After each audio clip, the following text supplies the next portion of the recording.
say we've got Martin Knight, who's just joined us, continuing on the health theme and another great inventor. Martin, I hope I haven't put too much pressure on you, but if you're going to like to pitch for 10 minutes on, then we'll come back for Q&A afterwards. I'd love to. As you've heard, my name's Martin Knight. I'm a consultant endoscopic spine surgeon and also a pioneer of surgery. I'd like to introduce you to the Medusa scope. We've raised just shy of 800,000 to bring about the alpha prototype and the beta prototype. We're now looking for 1.25 million for 15% of the company in a market of 16 billion pounds. Now, what's the problem? Okay, sadly, you can't quite see this image, but the surgeon has got two endoscopic instruments coming in at an angle, and between them is a rigid endoscope held by his assistant. So the first thing that is a problem is as you dissect out, say, a tumor, the vision gets lost because the sighting endoscope stays where it is. So the other big problem is that he has to keep taking out these long instruments, handing it to a nurse who then may give him the wrong instrument. He then has to refocus on the portal in order to reinsert it. All of that's tiring and time consuming. And if he loses sight of his target, then this raises risk. So our solution is an entirely disposable cancer detecting endoscopic system. And what happens is that endoscope goes in closed with the petals down, looking straight ahead. Then when inside the body, the petals are opened, and this maximizes the working channel volume, so we can put down robust instruments.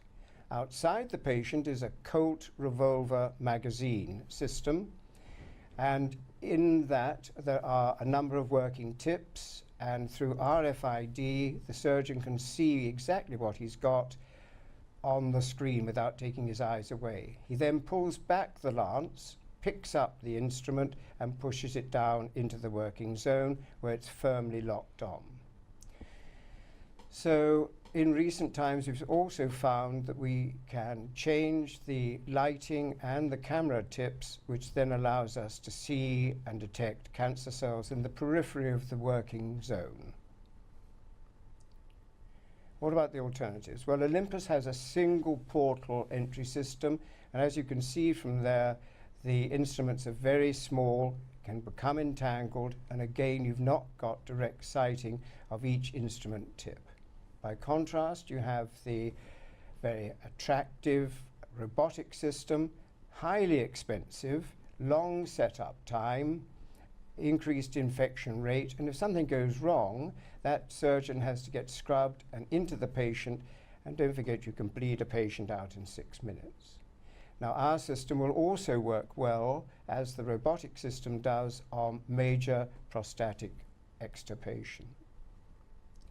The market is growing at about 7.5% per annum throughout the world. Why? Because the population's growing older and sadly fatter. They're becoming much more aware of what keyhole surgery can do, and keyhole surgery is becoming more sophisticated with better instrumentation. Our sales strategy is based on two phases, really. We have 3 distributors already very keen to sell through Britain, Europe, Spain in particular, Australia, India, Saudi Arabia, Korea, and China and South America. But what we'd really like to do is to license this system to one of the really big boys so that we can get on with the development of our other 4 projects, which are developed on the back of the Medusa scope. Our team is led by Jan Griffiths, who became the Deputy Director of Strategy and Finance for the entire NHS, and then took over the DVLA and turned that into profit. The Chief Engineer has brought multiple products to market, and sadly that included the breathalyzer. The Senior engineers each have their own particular facility, and Laurie is a fully accredited CE auditor. So she's guiding us on the pathway towards regulation at this time. So finally, our pitch is for 1.25 million to take the beta prototype through production prototype and regulation. That we think will take 14 months, and we will then be asking for another 4 to 5 million to take us through the FDA. The projections are very conservative, based on a surgeon only using 1.5 of these instruments a week, and each hospital has only 4 surgeons participating in their use, which is probably ridiculous when some of our surgeons are doing 6 of these operations a week as a minimum in the private sector alone. So the exit would be based on, at the moment, EBITDA of 17 million, and rather an exciting, from my point of view, exit sum. Thank you very much.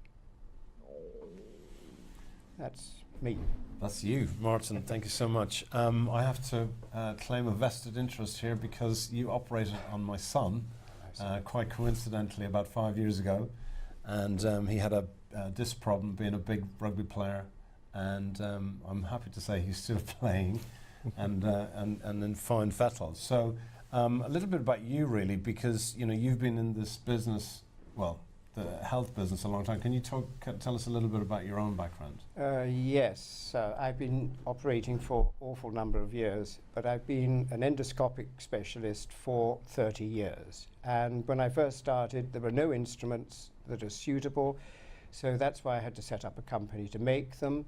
We ended up selling to 300 surgeons around the world, which doesn't sound much, but when you think that they have to buy an instrument system of about £80,000, and we had to teach them a whole new system of surgery, this was a very big ask.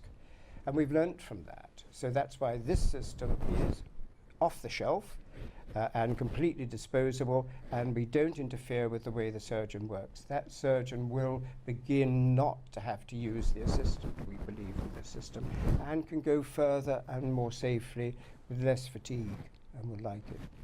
And in terms, I mean, if an endoscopic surgeon was to, if a hospital was to buy this, and Yes. would it take a lot for them to retrain how to use it, or would it be fairly intuitive? Or No, I think it would be intuitive, because instead of using the instruments to come in like that and rely on sight elsewhere, the sight is with the instrument all the time. So it's exactly what they do now. And the other thing is, you don't have to fight with the capital budget for the hospital. If you're going to get the surgeons to buy 80,000 quid's worth of stuff, that takes you a year to 2 years to get through the hospital budget. This comes straight off the shelf as a usable entity for that procedure, and it's down ready to the theatre manager and the basic costs of the operation for the hospital.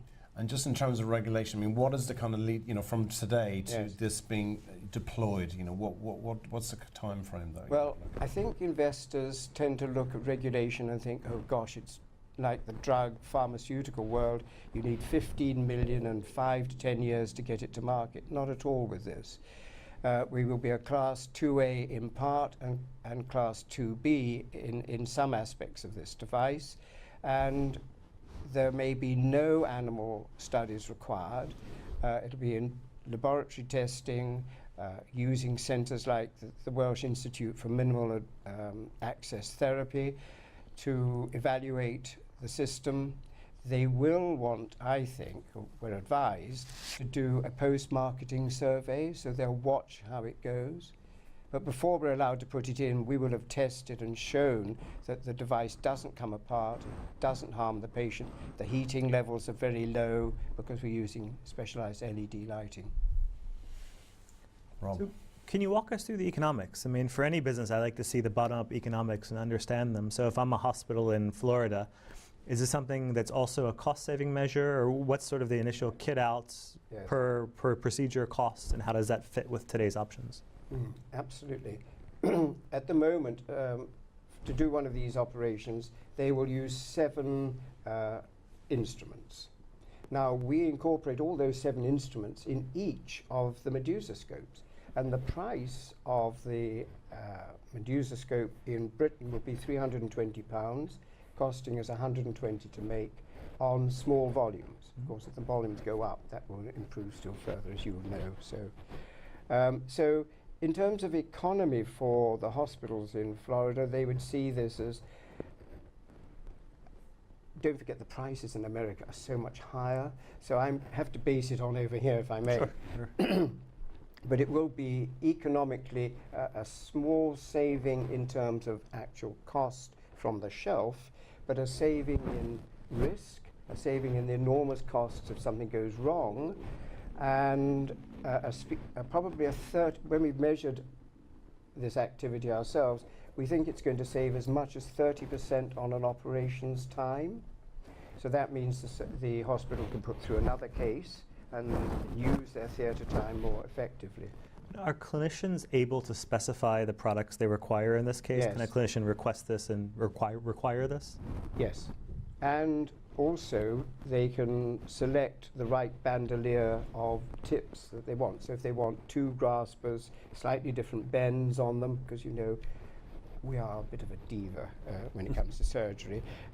They may want this type and this type. Now, we can't, as a small company, produce every single variant, but we've done a mean analysis, and we know which ones are the most popular, and it's those that we will make to start with.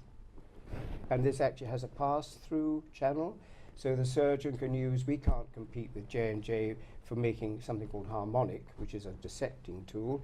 That can go straight through the pass-through channel and be used as per normal, so the surgeon's quite happy, they've got what they want, and this is much, much quicker for them.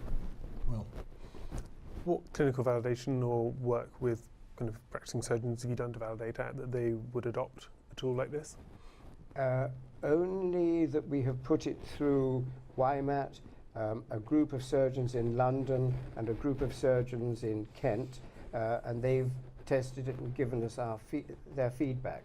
When we gave them the alpha prototype, they came back with 9 points they thought we might be able to improve on, and those have been incorporated into the beta prototype.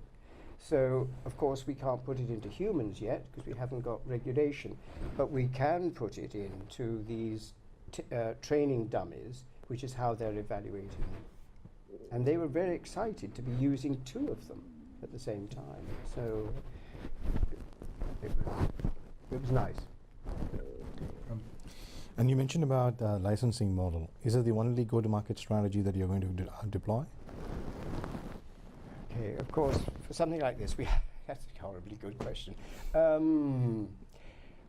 I'm giving you the very simplest. I mean, on one hand, we've got 3 distributors and another one who's in Saudi Arabia and has got particular leverage there. So we can go that route, and that's what those projections are based on. What we want to do is either to get early stage collaboration from the great companies like Boston Scientific, who are quite keen to do that now, because there's been a change in strategy.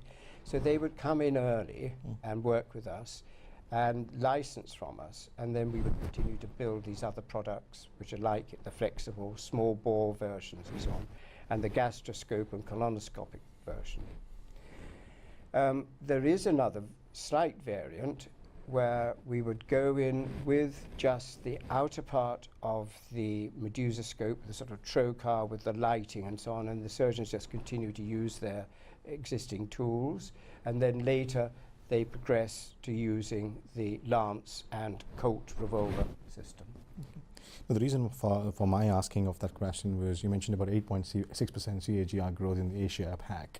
Now, if you go into APAC, or specifically in India, where I come from, affordable innovation is a big problem.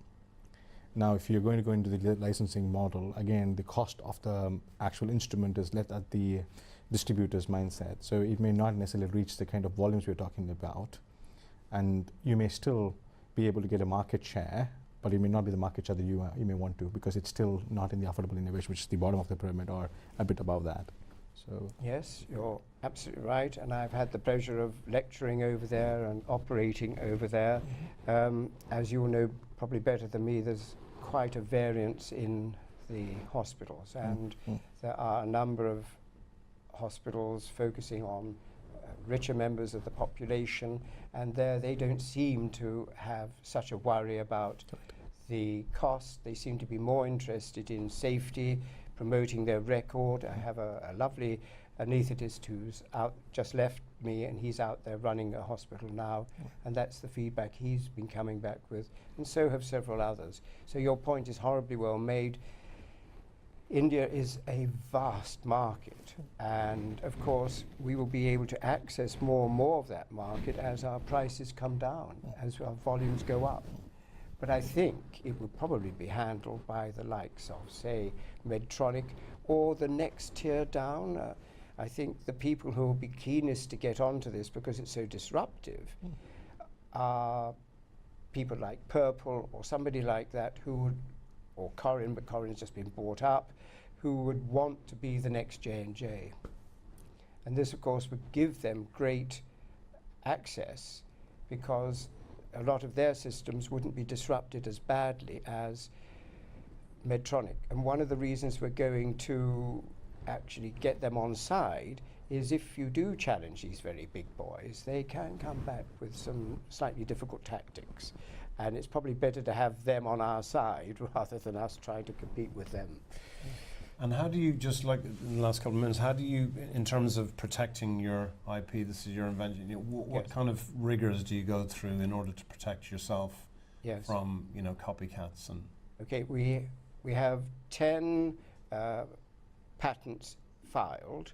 We have 4 which have been granted, both, you know, in Europe, in America, and China, and around the world, India and Australia. So what we've done is come out of the treaty and gone for those markets where it's most likely that we're going to get worthwhile sales. So we haven't done it in Outer Mongolia, for instance. And so on. So, and we are filing 2 other filings right now. okay, thank you very much. Look, Martin, it's been great to see you again. Thank you very much for coming down and for pitching. If you'd like to follow up with Martin or with any of the presenters, the email address to use is invest@intelligentcrowd.tv. So for the moment, thank you, Martin, again.